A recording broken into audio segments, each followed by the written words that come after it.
Hi guys, welcome back to Louis Bertou's Music Reviews. Today we're talking about Star People, Miles Davis.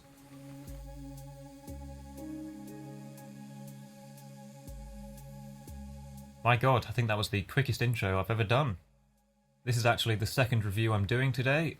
You may have noticed that I'm wearing the same shirt that I was wearing in the Porter Robinson Nurture review.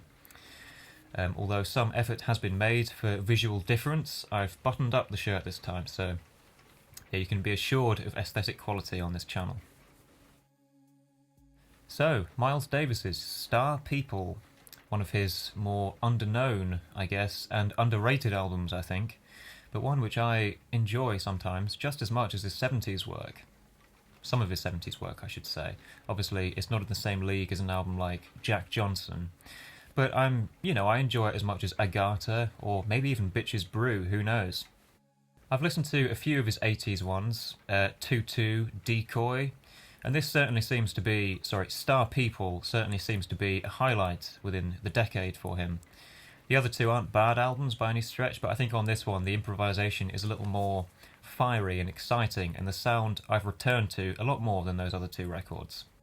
Star People collects these live studio recordings from around 1982 to 1983, and contains the same lineup that was present on Miles Davis's previous record, We Want Miles.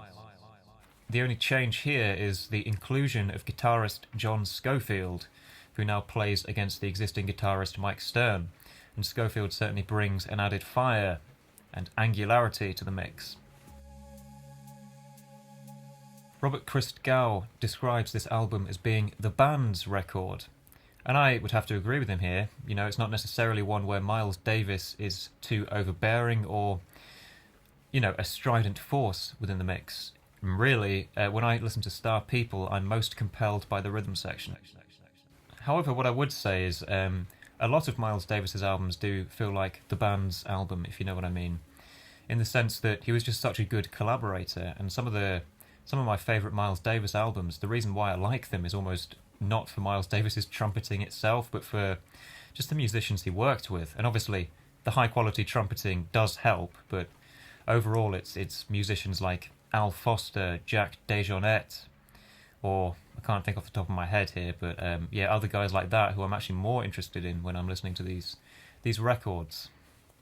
A pop music comparison might be David Bowie, whose incredible attitude to collaboration meant that his albums were almost greater than himself, especially some from the mid to late 70s, which I would love to talk about someday on this channel, but that's for another day.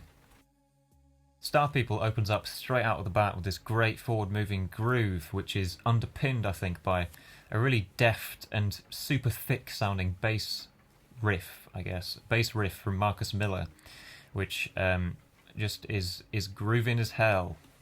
And when Miles does eventually enter the improvisation around 2 minutes 30, it almost sounds like he's mocking the rest of the ensemble. Like some of those phrases he plays in the high register do have the air of a sarcastic laugh about them. It's a great entry, I think, nonetheless, from Miles Davis, and it really shows that at this point in his career, he knows how to enter an improvisation. Really, confidence is key.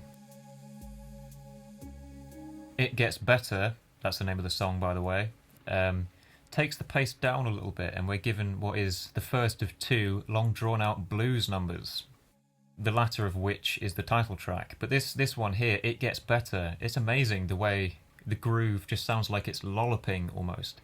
It's so slow and, I can't think of another descriptor, relaxed. Thankfully though, the band do return quite quickly to the high gear of the first track on the next track, Speak, which for me just contains some of the most hard-hitting instances of the rhythm section on the album, and it's just a really satisfying one to listen to. I especially love the moment around, I've written it down here, 609. There's just this fantastic drum fill from Al Foster that just gets me every time. And it really is a highlight, I think, in terms of Miles Davis's funk pieces. What's clear about this album, if you search for the track list, is just how much of the runtime is taken up by the title track, Star People. On paper, a near 19-minute blues jam should certainly not work, at least in my opinion. But something about the way the band plays these tried and tested, 100 times done before chords just seems so fresh and exciting. And the band clearly felt they were onto something, and I'm in no position to argue, since I find the sound of this song addictive almost. It's strangely addictive, but certainly very satisfying as well.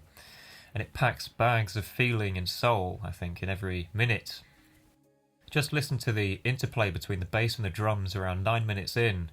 Seemingly, musicality has gone out of the window, yet somehow they're able to make such sweet, sweet music regardless. Then Bill Evans rides in on his saxophone, and suddenly the band aren't playing for themselves, nor for us. They're playing to the stars. Abstract analogy there, sure, but I think it's pertinent when you do listen to that moment around 9 minutes in. There's a couple of other reasons, I think, as to why this song is quite memorable to me, even though on paper it might not be. And it's Al Foster's creative approach to the drum kit, I think. Like for the first, 5 or so minutes, he's really just playing this tiny little splash cymbal. So what he's doing is he's hitting it with one hand with the stick and then choking it with the other hand, like tss, tss, that kind of thing. And it's a strange idea, but it really works, I think. It cuts through the mix like an arrow. And later on in the song, it means that when he does bring in that backbeat, it's so much more satisfying. Another reason is when John Scofield does eventually solo over these changes, well, it might be Mike Stern, I'm not entirely sure. But when one of the guitarists anyway starts soloing, you can hear the live sound of their strings, and that really adds to it, I think. It adds to the liveness of it. Because obviously you hear the amplified sound and the treated sound, but then there's also the live sound of his strings being picked up by the mics, and it just proves that what was played there was played there. It's authentic, which really does go away in making this music enjoyable for a listener like me. So after this great track, we get more of a straightforward sort of funky disco track, You and I. It's a cover of You and I think. And yeah, it's just what we need really after the slow tempo of Star People. But to be honest, I can never really remember what the final track is, Star on Sicily. Even though I've listened to it countless times, I still couldn't hum it to you or tell you sort of the unique selling point of the track, and that's fine, I guess. It just means that there's not a lot to talk about here, so I guess I will wrap up my thoughts on the record quite swiftly. So for Miles Davis and Co., for really revitalising the blues genre and making it sound energetic and compelling again, as well as just displaying a band at not necessarily the top of their game, but certainly pretty high up there, improvising together and really playing off each other and providing great, exciting improvisations. I rank Star People as one of Miles Davis's better albums of the 80s, and overall it's a pretty solid one, I'd say. It's a record I do come back to surprisingly often when I'm in the mood for some funky jazz. And for that I rate it a strong 8 out of 10. Let me know in the comments what you thought of this album. Have you even listened to it? I don't know, do you prefer it to other records from the 80s, or do you think it's one of his weaker ones? Let me know, and I'll see you in the next review. Bye bye.